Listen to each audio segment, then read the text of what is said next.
Last August, I was apparently hired to train the AI tracker.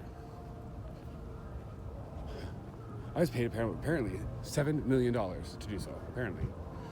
This is what everybody in the community is believing, and what many people are thinking is true, and they're all wondering, why am I stealing food?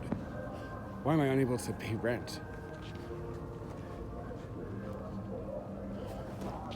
Well, the funny thing about that is, last year I made $3,000.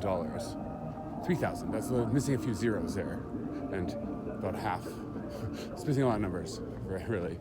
My T4 from last year was $3,000, and that's all I made last year, other than the money I made off my condo sale, which pretty much went to pay back family debts, and the little bit that I did get, I used to purchase a van, which was then towed on me and stopped working. I think somebody put sugar in the gas tank personally, but I was so busy running around, I didn't have time to figure it out. Apparently running around training the AI tracker, that's what they were telling everybody. And they were actually filming this and showing it to everybody in the neighborhood. Over 700 people were watching this all happen. This is all information I'm finding out. Now, in the time, I thought that there's a few different things I thought were going on, because nobody actually directly communicated with me at all.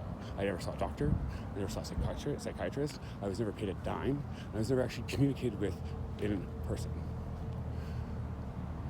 But there was something communicating with me, but it was using the voice of a man that I loved and I care deeply about.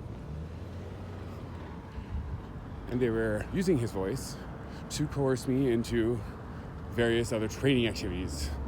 I thought it's kind of what I thought was happening in one of the storylines. Another one is that I had to do this to get into to lose the AI tracker, to then get into cars to be put into protective custody, because I've been being gang stalked by the Vancouver Police Department for 4 months already at this point.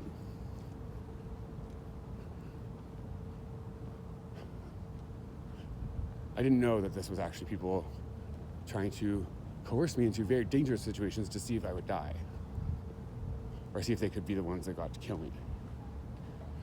They were betting on it. This group of 700 people, probably not all 700 of them, but a larger portion of that were betting on various activities that they could get me to do, and they could gaslight me into thinking were actually happening.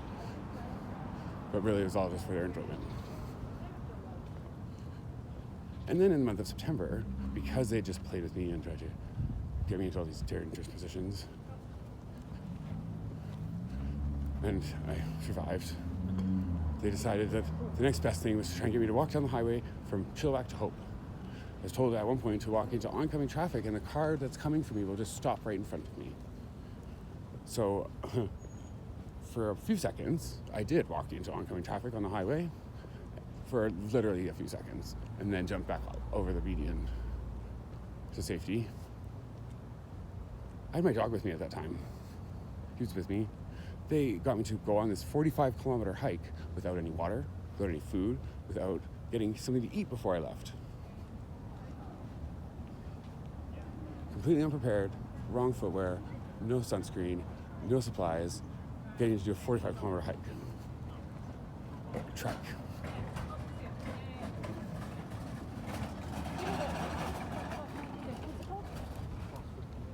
Does not seem like that's going to work out well for the person doing the hike in the middle of the summer, or at the end of the summer in September.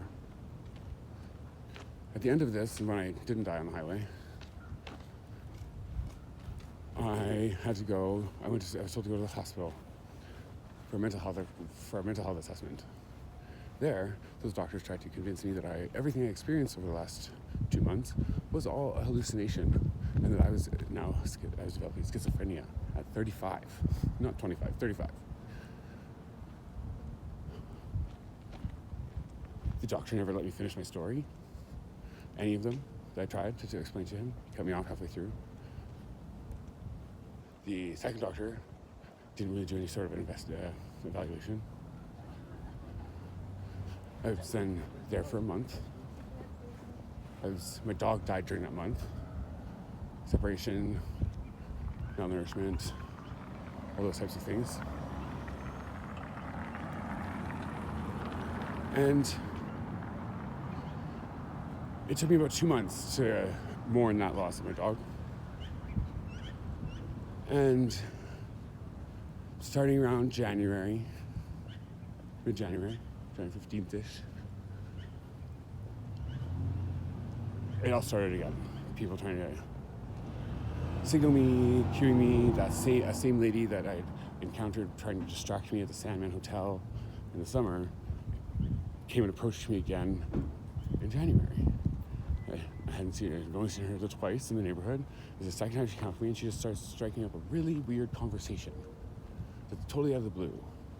And she just keeps talking, and then I realize what she's doing. She's distracting me as other things are moving around, like other pieces of this puzzle are moving around around me.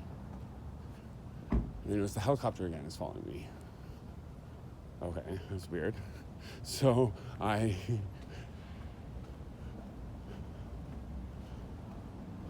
it's back into it again. Now I'm waiting outside apartment buildings. They're communicating with me again, not as it was as Rowan. They were still using Rowan's voice to communicate with me.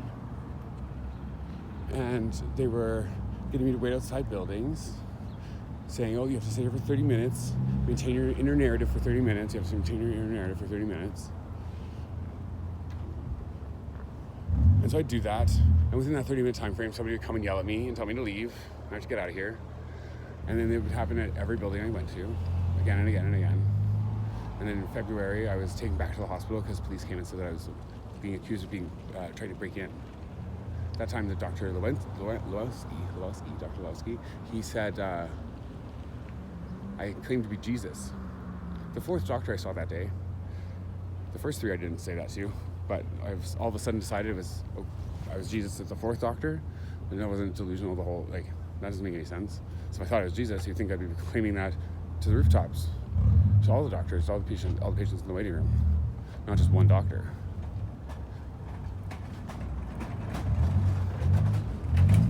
I was there for 2 weeks.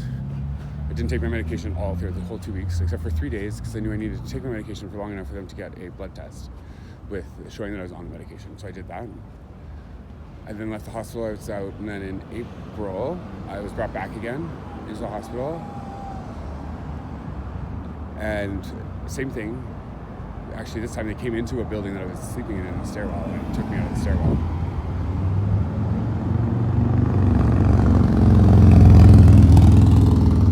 Seems to happen a lot when I'm recording.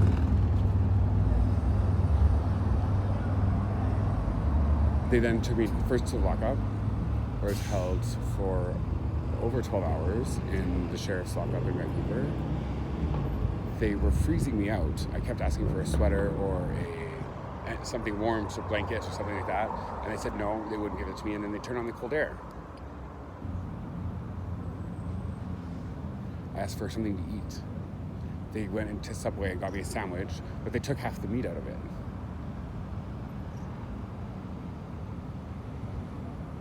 All while I'm in this cell all by myself with the cold air bearing at me. After that, I did my court appearance for the charges that are, again, retaliation for my complaint, but the charges for theft under and fraud under, which are from my uncle, who's very clearly trying to push me into a corner with this, and with the help of my legal aid lawyer.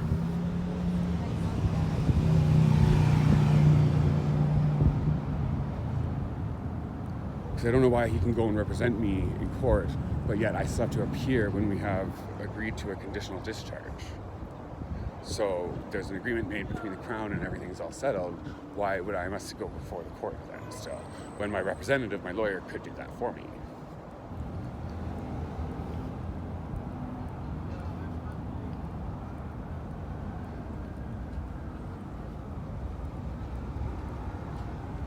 After my court appearance, where we set another court date, we didn't actually talk anything, we just talked about setting a new court date. And that's what we seem to ever do whenever I get in one of these Zoom calls, is we just set a new court date. And I just don't understand why we're not just dealing with it in a Zoom call.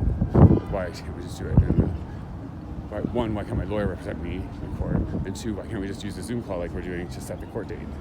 It's all very confusing for me. But after that, I'm then taken back to the hospital again.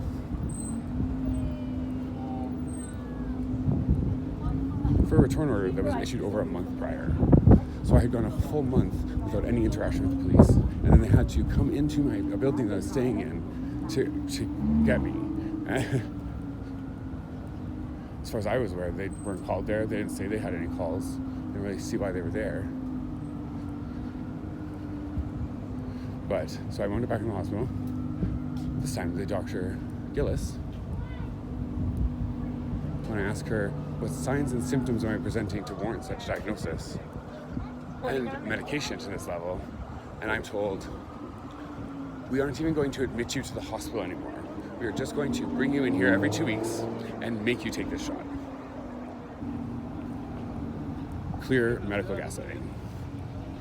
Completely irrational response to a very rational question.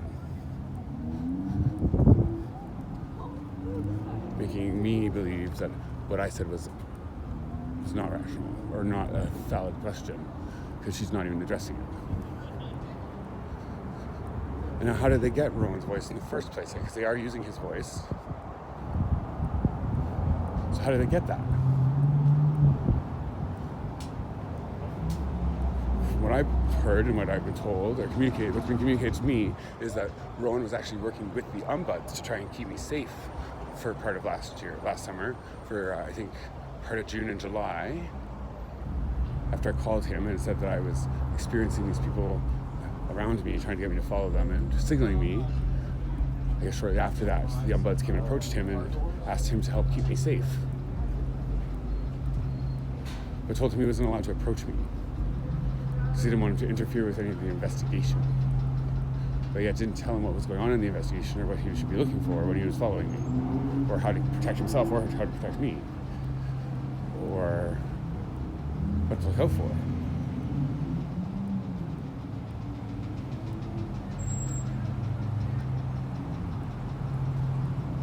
So was he really there to help me, or was he just there to keep him busy and away from helping me?